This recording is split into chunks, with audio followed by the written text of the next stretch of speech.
ఇండస్ట్రీకి రాకముందు ఏం చేసేవారు?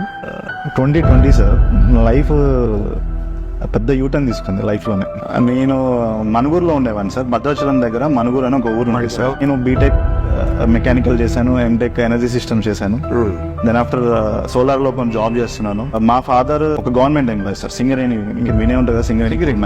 అంటే జనరల్ క్లర్క్, ఒక గుమాస్తా అంటాం జనరల్ చెప్పాలి అంటే మీరు యాక్ట్ చేసిన సినిమా సన్ ఆఫ్ సత్యమూర్తి ఉంది కదా సార్, ఎగ్జాంపుల్ చెప్పొచ్చు. మా ఫాదర్ అలా అనమాట. నాకు ఏది అడిగితే అది అలా. నాకు అసలు కష్టం గురించి కానీ ఏం తెలియదు. 2015లో అన్ఫార్చునేట్గా I lost my father sir. సడన్గా ఒకేసారి ఐ మీన్ నాకు లైఫ్లోనే డిఫరెంట్ ఎక్స్పీరియన్స్ అది. ఫ్యామిలీ బాధ్యతలు పడిపోవడం. అండ్ అట్లా అయితే మీకు తెలిసింది కదా, సింగరేణిలో ఎవరైనా చనిపోతే డిపెండెంట్ జాబ్ ఇస్తారు. నువ్వు ఎంటెక్ చేయి, ఐఏఎస్ అవ్వు, ఏదైనా కానీ whatever it is, it will start from scratch. బద్లీ వర్కర్ అని చెప్పి ఒక ఉంటుంది సార్. ఓకే. అంటే మైండ్లో దిగి కట్టెలు మోయాలి, బొగ్గెత్తాలి, బరువులు మోయాలి, ఇవన్నీ చేయాలి. నేను ఇంకా ఆ టైంలో ఆలోచించలేదు.